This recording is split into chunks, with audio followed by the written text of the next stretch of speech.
आर्यन की पार्टी है, वहाँ सब लोग होंगे। मैं सबको सच सच बता दूंगा। मेरा भरोसा तोड़ना बता है। जिस तरह आपने मुझ पर भरोसा किया था, सब कुछ ठीक हो जाएगा सिर्फ 24 घंटे के। Come home. अनुपमा के आने वाले एपिसोड होने वाले और भी ज़्यादा सनसनीखेज। जी हाँ दोस्तों, आने वाले एपिसोड में आप देखेंगे आर्यन से अनुपमा वादा लेती हैं कि ये ड्रग्स के बारे में आप सबको बताएंगे और छुपाएंगे नहीं इस बात को।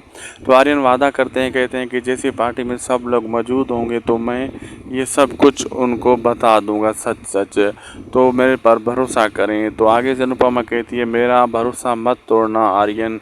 वो कहते हैं नहीं माही जी कसम, मैं ये नहीं करूँगा, नहीं तोड़ूंगा आपका भरोसा। तो राघव जी कहते हैं आप मुझ पर जैसे भरोसा करते हैं इस पर भी ऐसे ही भरोसा कीजिए, सिर्फ 24 घंटों की बात है, ये सब कुछ बता देगा। तो अभी आगे देखना मज़ेदार होगा कि क्या वाकई राघव आर्यन बताता है या नहीं। और दूसरी तरफ दिखाया जाएगा कि सब लोग मौजूद होते हैं और दूसरी तरफ ये भी दिखाया जाएगा कि अनुपमा पूजा कर रही होती हैं।